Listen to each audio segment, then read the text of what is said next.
everybody. I know I'm a week late, but I'm here to talk about the Netflix's live-action adaptation of Avatar: The Last Airbender.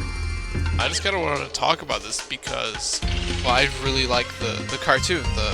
My relation to the animated show is interesting because, like, I didn't grow up with it. Like, I knew it was a thing, but, like, my family never had, like, the, like, cable stuff. We never had, like, cable TV. We never had Nickelodeon or Cartoon Network or any of that stuff. So I never watched, when I was a kid, I never watched SpongeBob or Teen Titans or Adventure Time or any of that stuff. I know, I remember when I was a kid, like, I constantly asked my parents to, like, get that stuff because I really wanted to watch SpongeBob. But we never did. I did watch my fair share of that on DVDs. I watched the movie like 14 times when we like rented it from the library. But yeah, Avatar kind of passed me by. I had heard of it like going through like middle school and high school. I had heard very, very positive things, and I'm one of those weirdos who, weirdly, the more people like talk about how awesome something is, the more turned off I am. Like, I know, like, the Scott Pilgrim versus the World. Like, I keep hearing people like, oh, it's so awesome, it's so cool, it's like the best thing ever, and that kind of makes me not want to watch it. Same with, like, Spider-Verse and several other things. I don't know, maybe I get it. Although it's usually, like, when I do cave, it turns out, yeah, this actually is awesome. That's what happened here. Like, I saw Avatar was on Netflix, and I was like, there's no way this show can be good as everyone says it is. But I started watching, and first episode, I was hooked. Like, that rarely happens. Usually, like, the pilot episode is one of the weaker ones, in my opinion, for most TV shows, because, you know, they're still trying to figure everything out. But here, everything felt fully formed. There are a couple, like, a couple things that are a little strange in comparison to the rest of it. Sokka's voice, in particular, is, like, not really soft, maybe softer. I was gonna say higher, but, like, not really. It's really, like, less cartoonish than later episodes, even later in that season. That's, like, the main thing that sort of sticks out to me. The animation isn't quite as good as it would get later. But yeah, I binged the entire show over the course of about a week, and I loved most of it. It has its faults, it's not perfect. No show is perfect.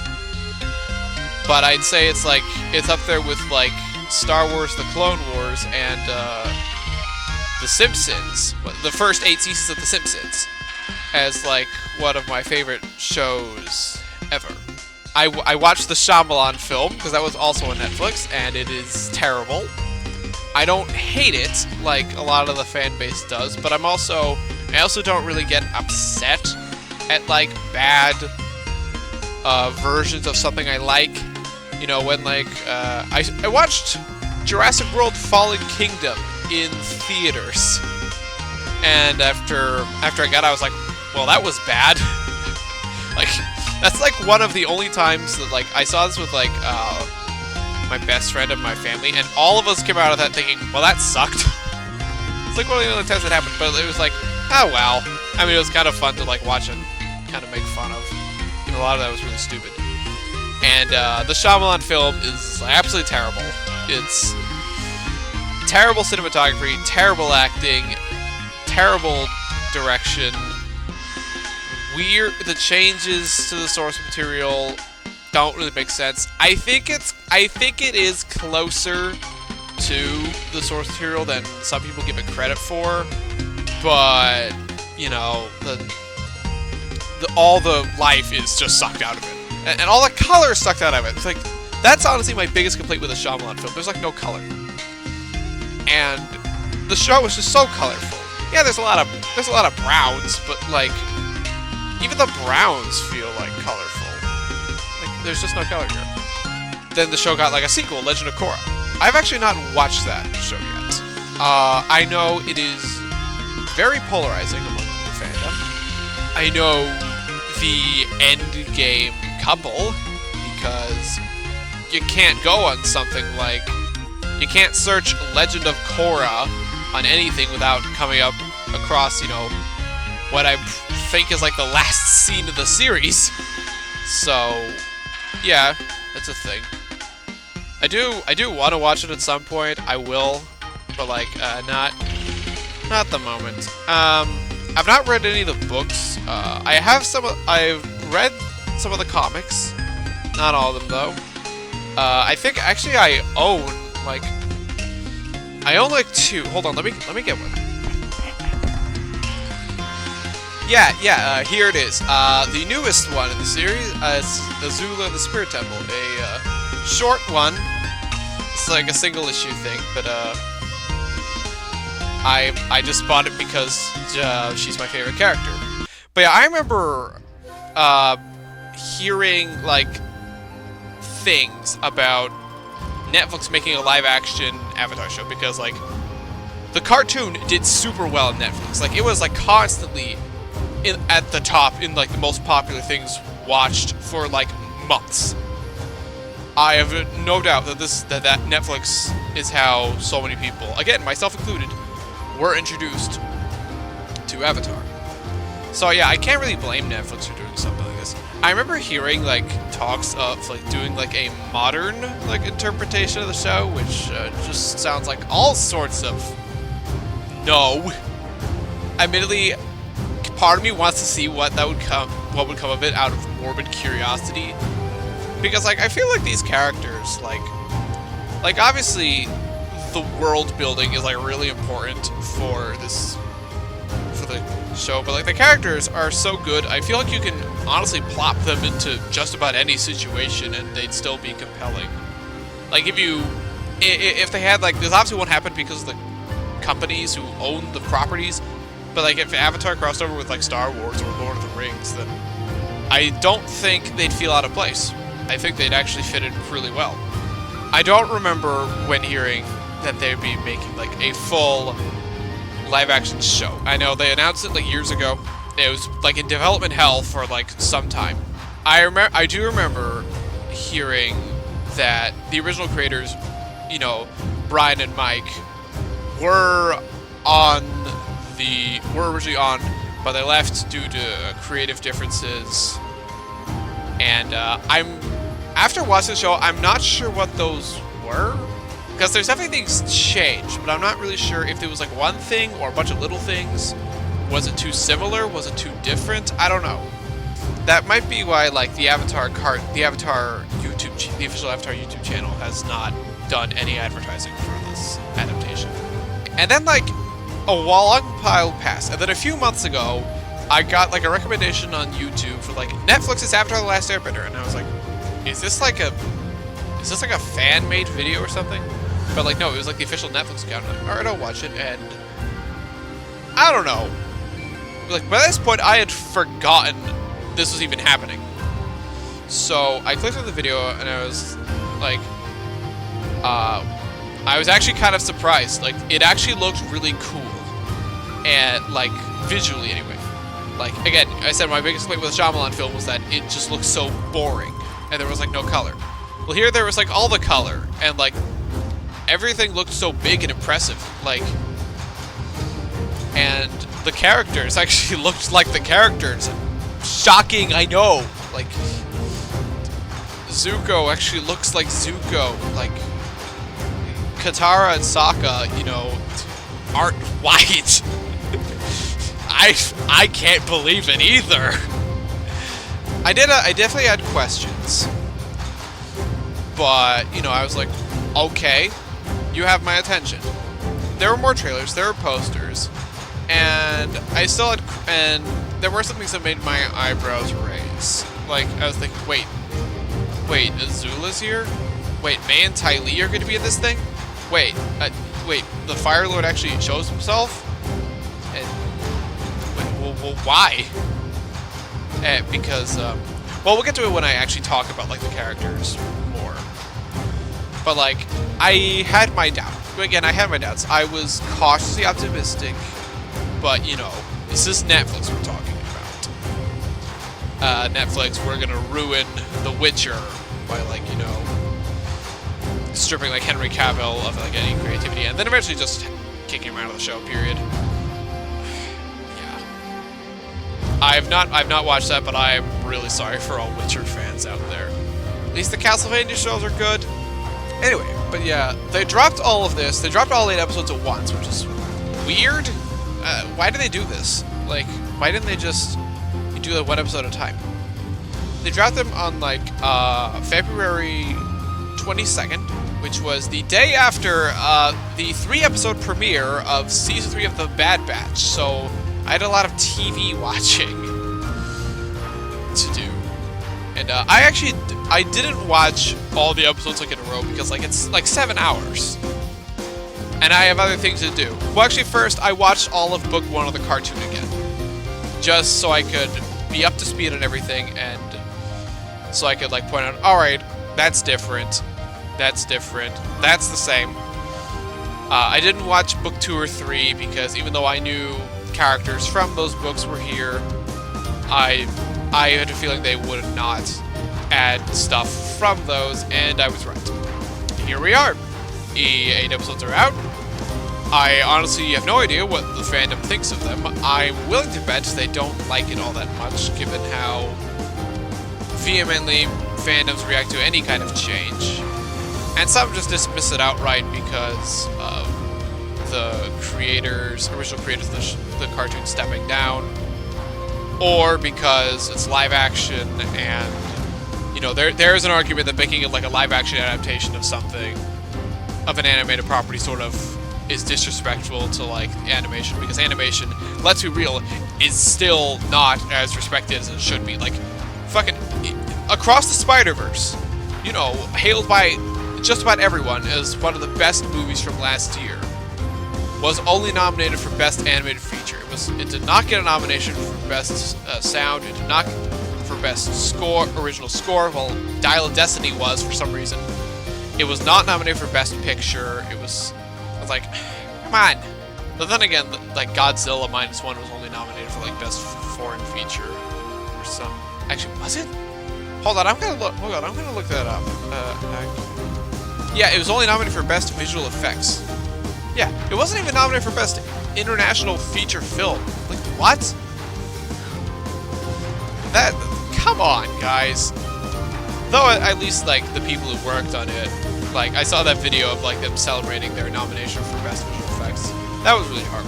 Anyway, okay, I'm getting really off topic. Back to Avatar. But, like, I will always judge something for what it is and not what it isn't. For example, like, I hate Metal Gear Survive. Like, I know a lot of people despise it on principle because, like, how dare Konami do this after, like, they kicked out Kojima? And yes, I was part of that problem because, like, Konami was just the worst. But, like, most of my hatred for Metal Gear Survive comes from being the most boring damn thing in existence. Like, it is so dull. It is so boring that, like, even if this were not attached to Metal Gear, I would still, like, hate it as much. I will judge it based on, like, what it is. Obviously, I cannot fully talk about this show without comparing it to the cartoon, because at times they really want you to, and at other times they really don't. It's weird how this. You're gonna see, like, how all over the place my thoughts are as I talk about this stuff.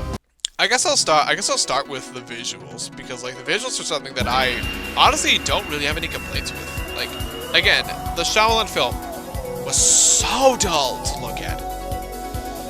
Here, like, it's, like, surprisingly, despite the more realistic slant they're going with this show, it still looks really colorful. Obviously, like, Aang's outfit is still, like, that bright, like, orange, red, yellow. His blue tattoo is still there. I will say I really like how the Airbender tattoos look. Like, obviously, a flat color arrow on your head and your hands is gonna look strange, no matter what.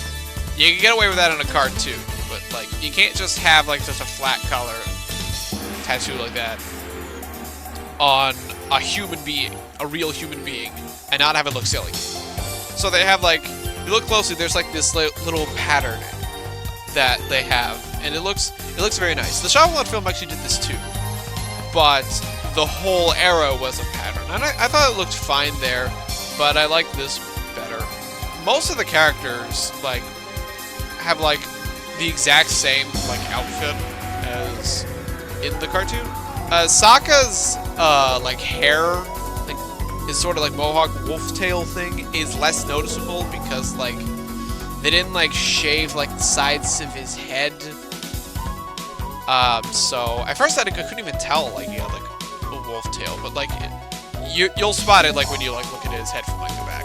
I think Appa's fur looks like really good, like especially when it's like raining and you can like see like how drenched his fur is.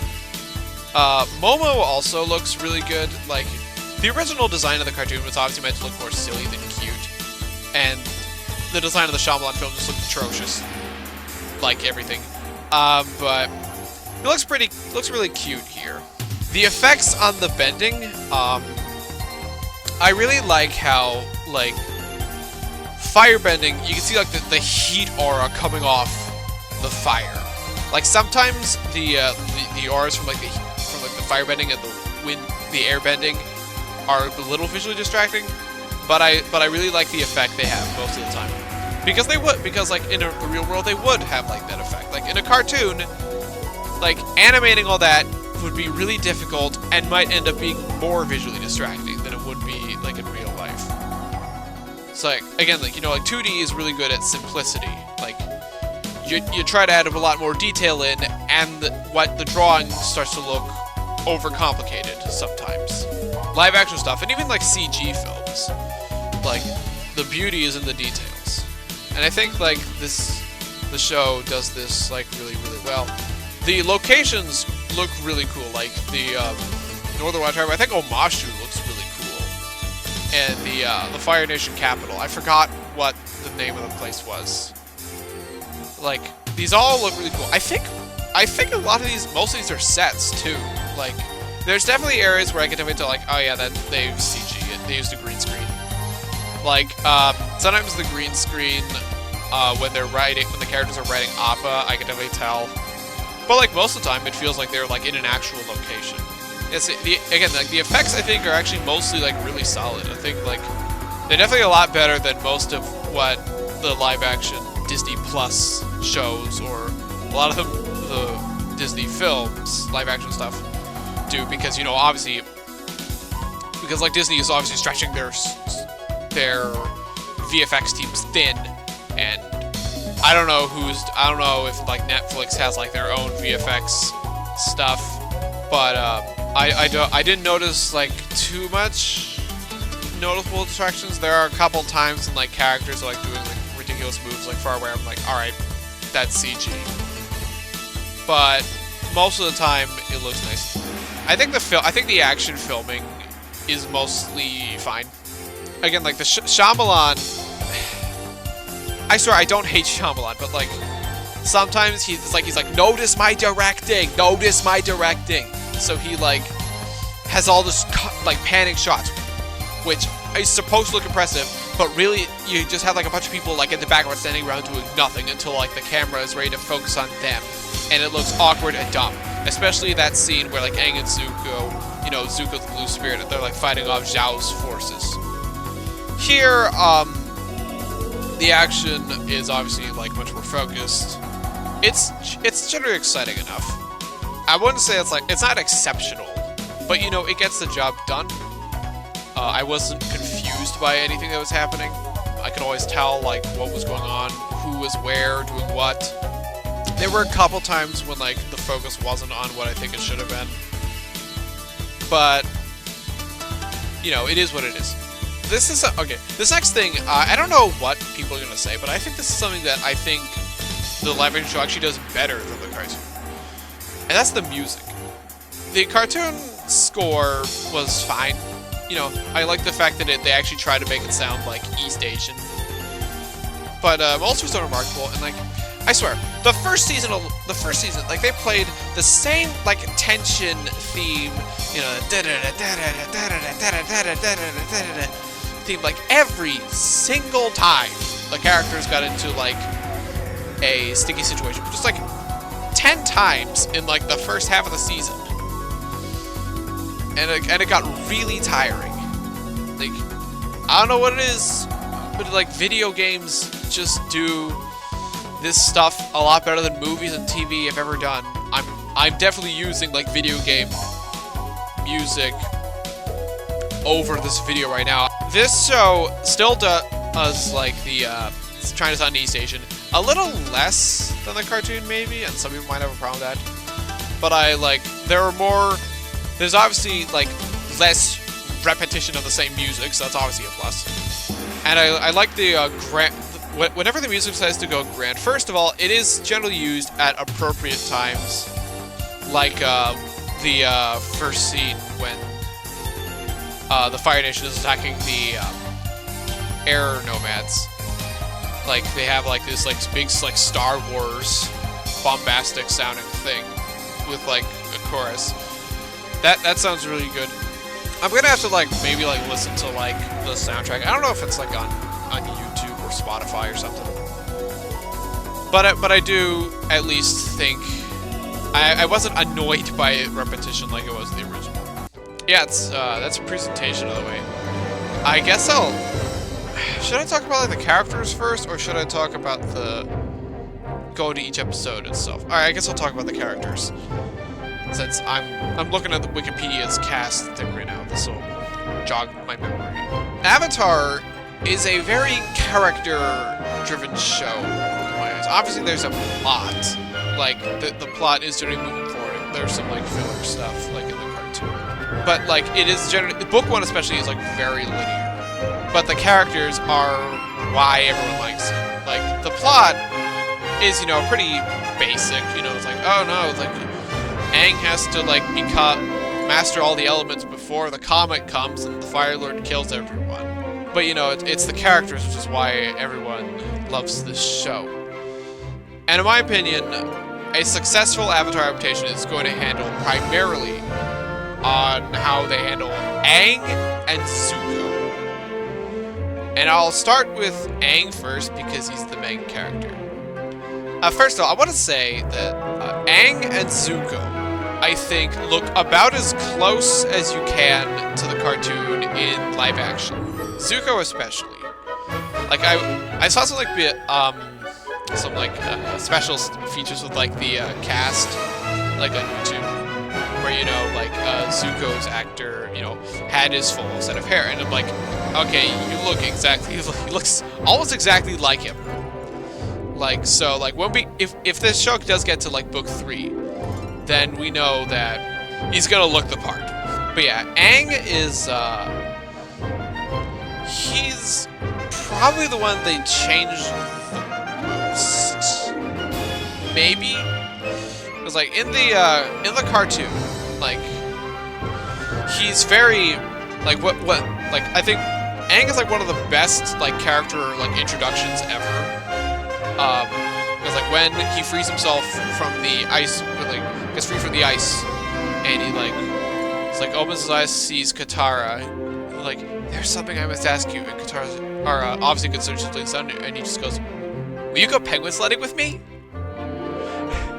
And I'm like, that is amazing, that is amazing. Again, like, yeah, he's the Avatar, but he's still a kid, and, like, in the Shyamalan film, like, again, there's, like, no emotion, or, like, there's, like, no fun. It's, like, no fun allowed. And here, like, he does have fun. But, and I know this is definitely going to be one of the more controversial parts, Aang is significantly more focused, like, on his, like, mission. He's a lot more, he feels a lot more angsty. Angsty here than he was in the cartoon. Like, obviously he had his angst. Like, there's a whole episode, like, dedicated to, like, Aang dealing with his past, how he ran away from the air nomads, like, in their time of need. Actually, like, his motivation for running away is actually really different. It's like, in the cartoon, Aang you know, he was such a kid. He was just having fun with the other airbenders. And then, like, Gyatso and the other elders, like, tell him that he's the Avatar. And, like, remember, they told him, like, early, like, he wasn't supposed to know until, like, he was 16, but they had to tell him at 12 because of potential threats from the Fire Nation, which, of course, ended up happening. And Aang, everyone started treating him differently. Like, all the kids didn't want to play with him anymore. Well, you're the Avatar now, it won't be fair. And so he felt like alone and rejected, and like he couldn't take the responsibility. Like, so he like got on Appa and flew away. Especially like the last straw in the cartoon was the other like elders like saying that him overhearing that they were going to take him away from Gyatso and like send him to like I think this is north. I forget where is it the northern or the southern air temple? I forget. To the other one. And so that's when he gets on up and flies away. They get into a storm. He's just like completely devastated. And so like in his in despair, like he goes Avatar state and freezes them in the ice. Here, his being the Avatar was sort of kept a secret. And he just went flying to like sort of clear his head, which yeah, that makes sense. You know, people like go on walks, like clean their heads after they hear something, and they just, you know, get caught in a storm. They turn around to head back, and but like they get caught in a wave, and Aang, you know, freezes them all, freezes him and Appa in ice, which was very fortunate because that's when the Fire Nation comes in.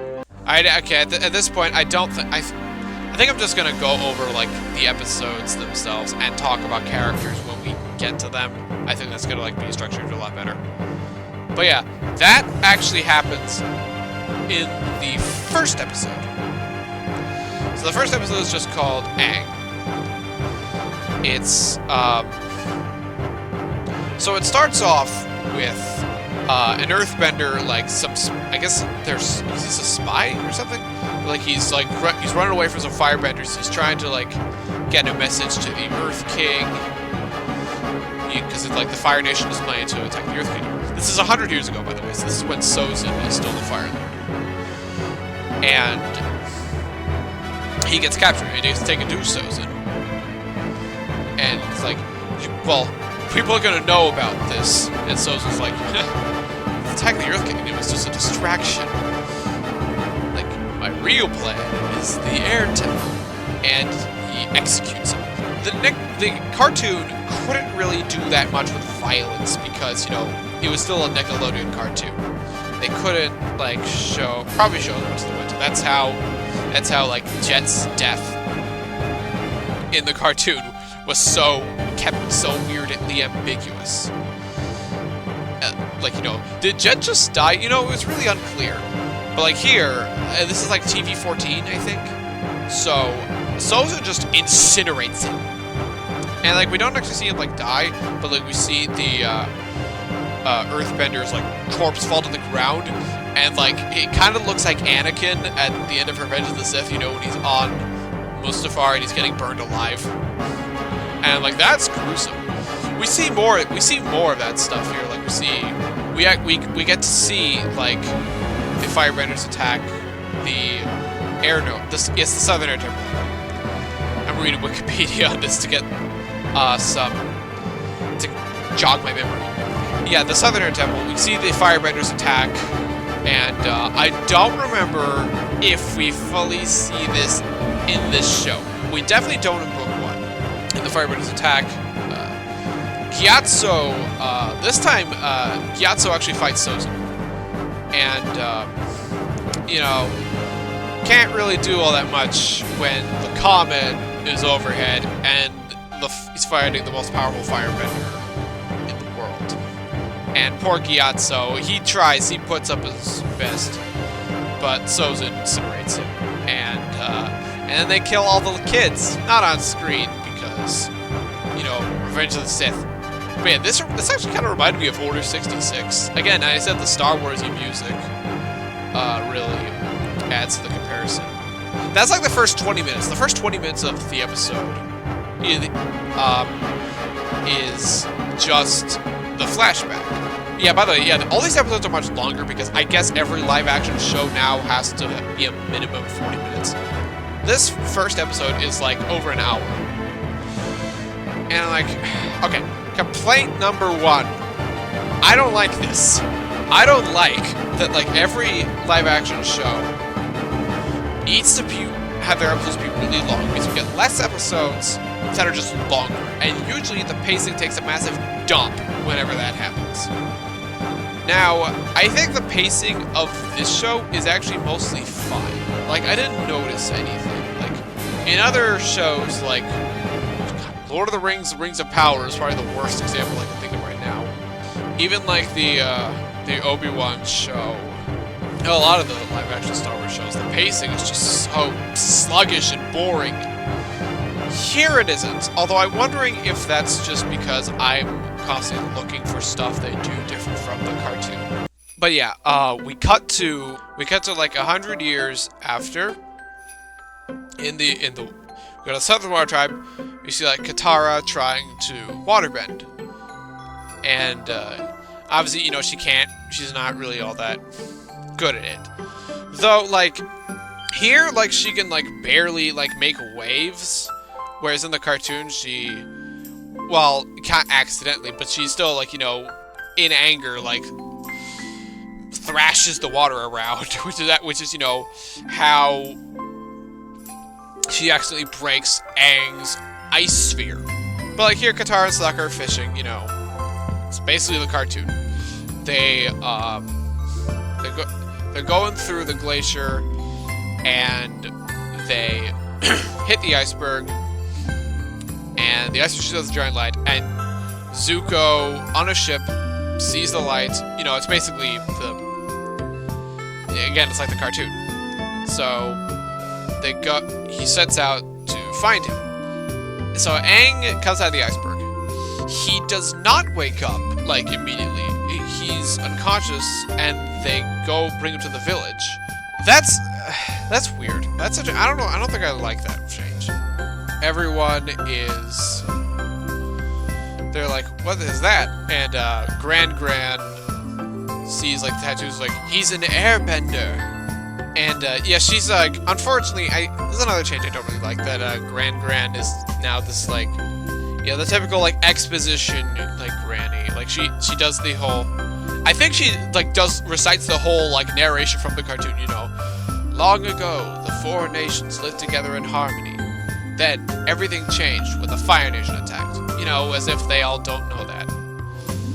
Granted, she's like telling this to Aang, who is woken up by now. It's because he obviously doesn't know. And she makes the insinuation that he's been in the iceberg for 100 years. And, like, Aang is significantly more confused by the Fire Nation's war. Like, it takes a while for him to, like, get it in his head.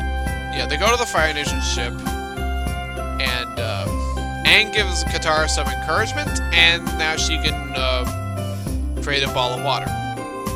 Alright. Then Zuko's ship arrives. He goes up to them, and it's like, hey, hand over the airbender, you know, the cartoon. And that's when they're like, oh shit, I think Aang is the Avatar. Sokka, so Sokka is initially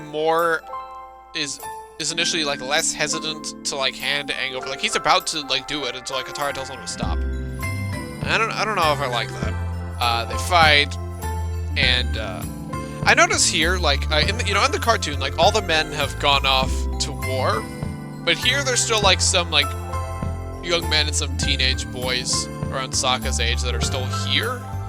So now they can actually like put up a bit of a better fight against the Fire Nation. Then Aang arrives and he says that like I'll go with you if you leave these people alone. And you know, he's taking the ship, meets Iroh, and I will say out of all the characters, like out of all like the main characters, I think Iroh is probably the one who looks the most different. Like his pointy like goatee and sideburns. I don't know how you like make that look good in live action. But like he has sort of like a more full beard, kinda. But like you still have like the shaved part like up here. So I don't know. It looks kind of strange to me. It never stopped bothering me throughout all 8 episodes. Iroh's still mostly Iroh. He's a bit more serious than he is in the cartoon. But you know, he's still friendly. He's still like offering wisdoms and gets distracted by games and tea.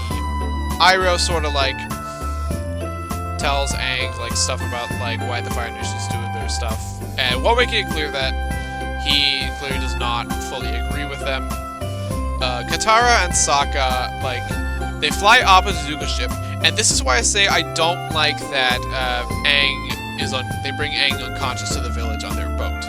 Because in the cartoon, Aang gives them a ride on Appa.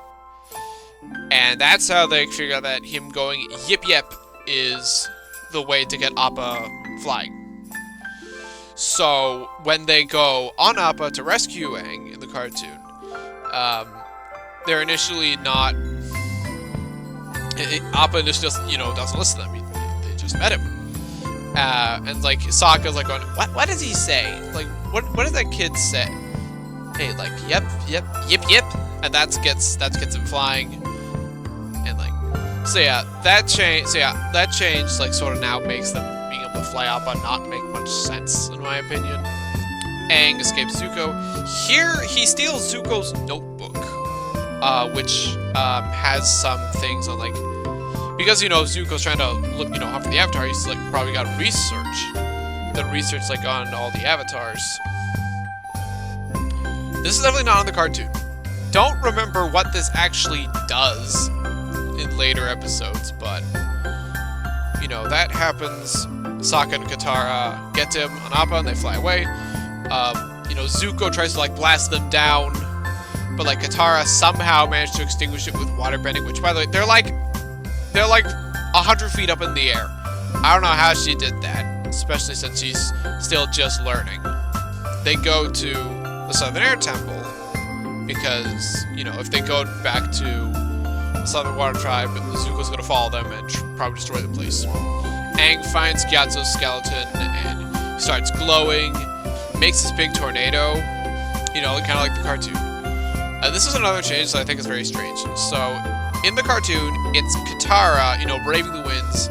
She, like, tells Aang, like, Aang, you're better than this. Like, come on. Like, she's the one who, like, gets him to come back. Here, it's Aang remembering Gyatso's words. Remembering something Gyatso told him. And that's how he exits his glowy avatar state. And, I don't really like that. I prefer it when it's Katara telling him that stuff, because, you know, it strengthens their connection. And there's something that I've noticed is that even though, like, I'm pretty sure they want to keep the trajectory of, like, Aang and Katara being, like, the end game pairing, they don't have quite as much time together as I thought they would. They definitely do, like, more so than either of them with Sokka. But I feel like, but there are parts in, like, the original cartoon, like, the first book, first season, there where they spend some, like, bonding time together that just aren't here. You know, that's what it is. And that's, after this, Aang is like, alright, I'm the Avatar, I will save the world. And that's where the first episode ends. So something I've noticed about episode 1. The way these episodes are structured, they often, like, cram multiple episodes into one, and then sometimes they'll just stretch some out. I don't know, it feels kind of strange. Like episode 1 combines the first 3 episodes plus the flashback to the Southern Air Temple, all into, like, one thing. But episode 2, Warriors, is basically just a very stretched out version of the Warriors of Kyoshi, with some of the Spirit World episode, the Spirit World 2-parter. Oh, I was talking about how I didn't know if just like Aang looking at Zuko's notebook would do anything. But here, like, I remember, like, yeah, it says they go to Kyoshi Island, so you can learn more. Okay, here's another thing. The waterbending scroll. That episode is completely cut. Like, there's no pirates. Zuko doesn't like tangle them. Actually, Katara never loses her necklace. Which, I mean, yeah, it doesn't really mean that much. You know, it's so kind of weird. Like here, Grand just gave her the waterbending scroll, which... Why did they have that? Like, why didn't Katara have that earlier? But anyway, they go to Kyoshi Island. They see the statue, and like in the original, like Kyoshi warriors arrive.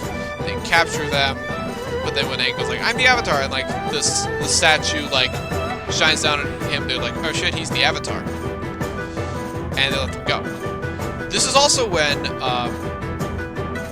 Iroh and Zuko, you know, still mad about losing the Avatar, but their ship wasn't like completely destroyed in an avalanche like it was in the cartoon, so they just sort of go to a village. That's when they meet Zhao. And Zhao, his world's actually changed a bit. Like he's not as much of a smug dickhead here. He's more of just a slime ball. But like, and he seems like at first genuinely willing to help. That does not sound like the cartoon one at all. But you know, they still end up sort of being rivals. Like Zhao, like here, like in the cartoon, it's just Zuko goes to Kyoshi Island, but here it's Zhao who goes to attack them, and Zuko like sort of like skirts around to find them. Katara starts practicing waterbending with the scroll, so yeah, they sort of like condense a lot of Katara's waterbending into just certain specific scenes. Like there isn't really any scenes where she gets really frustrated, and yeah, something weird. Aang doesn't really do waterbending here. Like he kind of does it like occasionally, but like it's really just Katara. So we don't get that episode where like Katara gets jealous of how much of a natural Aang is. And that, remember, in the cartoon, that's why she steals the waterbending scroll in the first place. But you know, and they're supportive of each other. You know, I hate the shit in the cartoons where in like things in general where characters are just needlessly pissed and jealous of each other for being good at something. Like I know, like they're kids. Like jealousy comes naturally to everyone. Including, I definitely was jealous of like people doing better at things like sports than I was. But you know, yes, it does sort of mean like our main trio doesn't really have that much conflict with each other when you know they're still trying to get to know each other. Aang goes to the Kyoshi statue, enters Avatar state, and he just goes to the spirit world. This is another weird change. Like in the cartoon, like the spirit world is introduced like halfway through the season. And Aang sort of goes there by accident. Like he's like trying to go there because spirit animal like kidnapped Sokka. But he just doesn't know how to get there, and then he just I don't remember what he did. Like, blame my spotty memory for this one. But he ends up in the spirit realm. He talks to Roku there. Here he talks to Kyoshi, and like Kyoshi is definitely not in book 1. I think she's in book 2.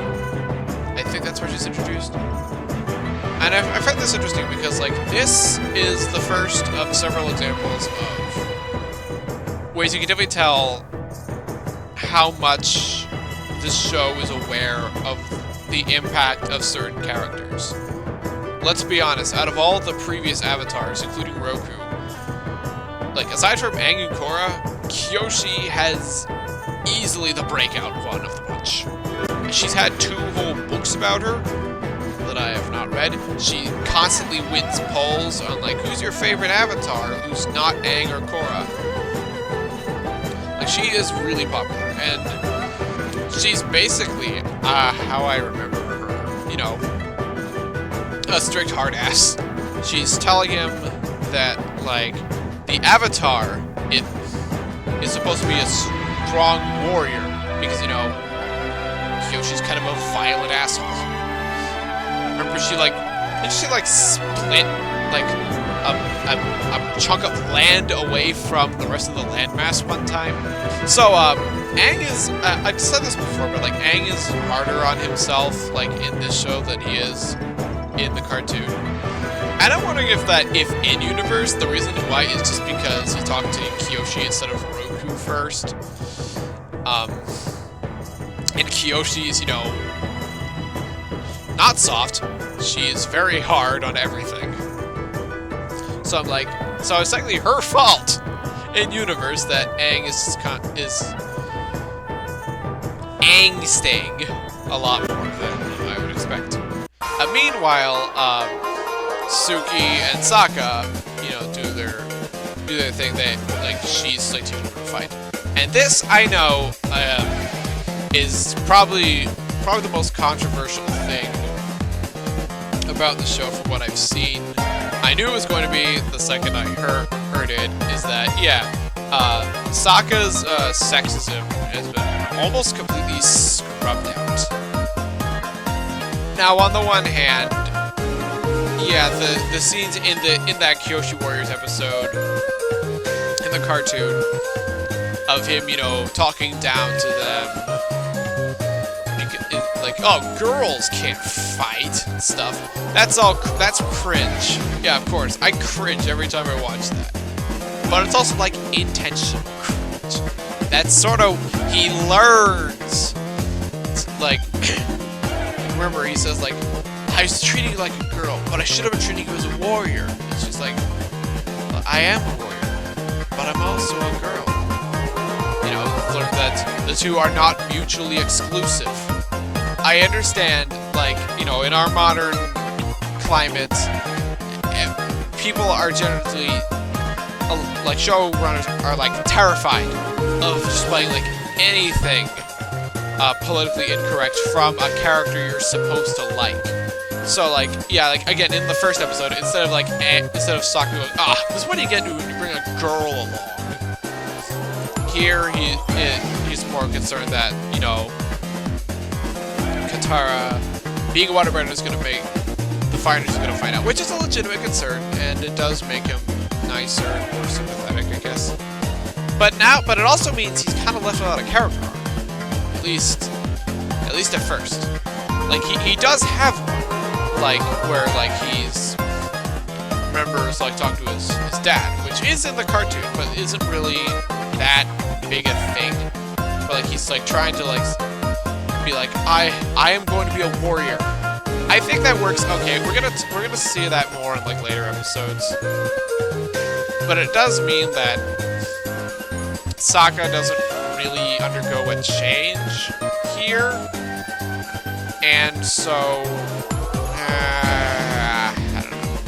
It's a thing called deliberate values dissonance, where like how in the movie 42, like most of the characters just like liberally use the N-word because, well, that's what people did at the time. Like even like, you know, Jackie Robinson's coach just called him that like multiple times because yeah, that's what people said.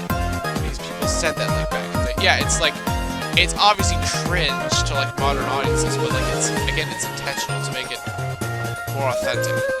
And you know that kind of the women stay in the kitchen attitude would have been like common like around then.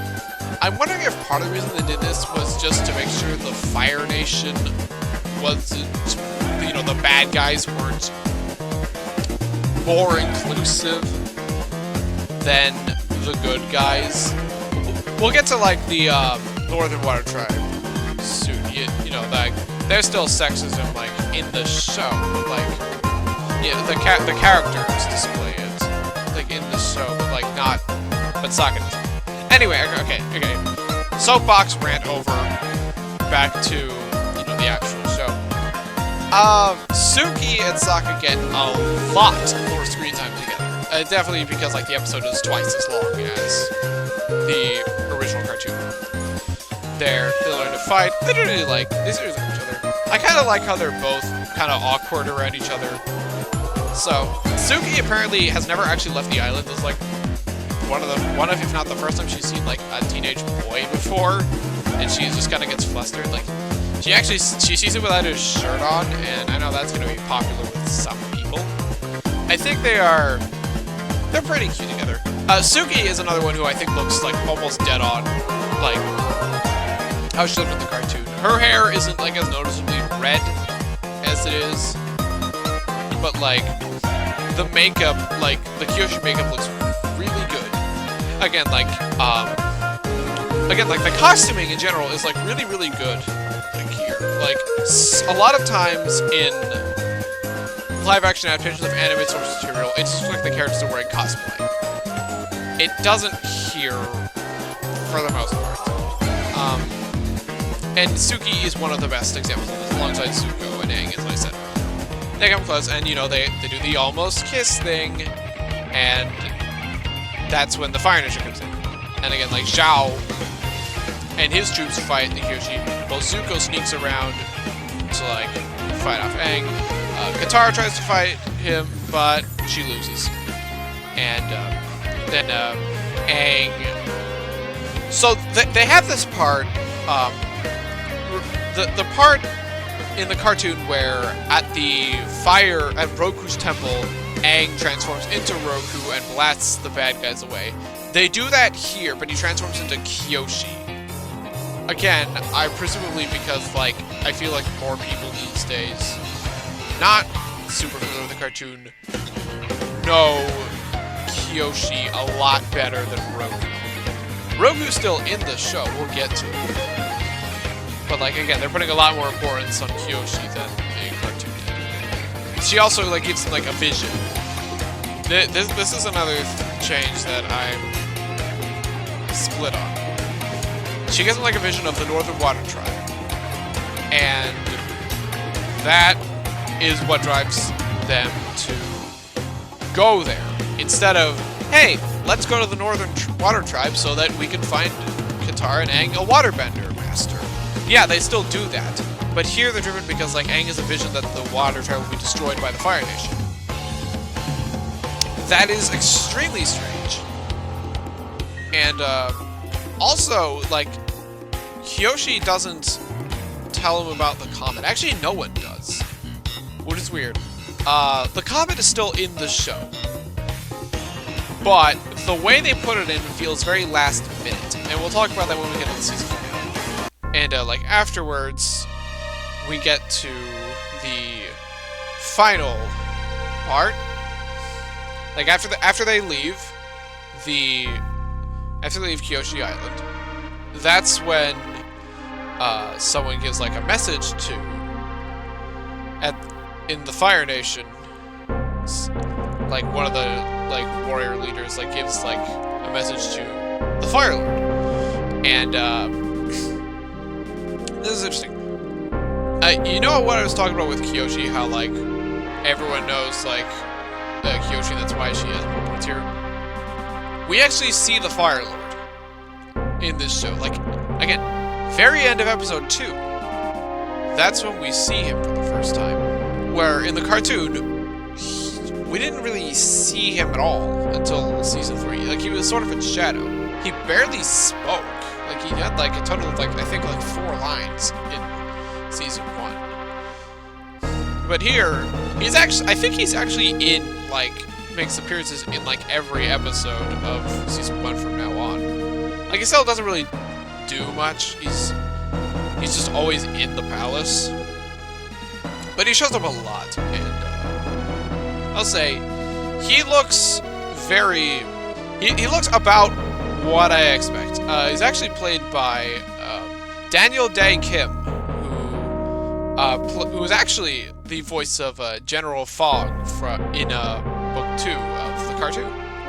He's also a character in Korra, who I do not recognize that name, Hiroshi Sato. And yeah, he definitely looks the part. I remember seeing like a bunch of memes like online, looking at him and going, "Oh no, he's hot!" And I get it, because he's fire. His performance is definitely different from like Mark Hamill's extremely raspy voice that I cannot do because my voice is already starting to give out. But you know, this quieter version definitely, it works for the character. How like cruel and detached he is from everything. Detached, that's the word. I'll talk more about it when we get to the later episodes. But just so you know, that he is here. His personality is a little different, and he'll be showing up quite a bit more. And that's how the episode ends. And so I'm going to end this video for now. I was meaning to talk about the entire show in just this one thing, but my voice is ready to die, and I've already been talking for over an hour straight. And I have a lot to say. So anyway, that's it for me. I'll talk about episode 3 when my voice gets better. See you then, I guess.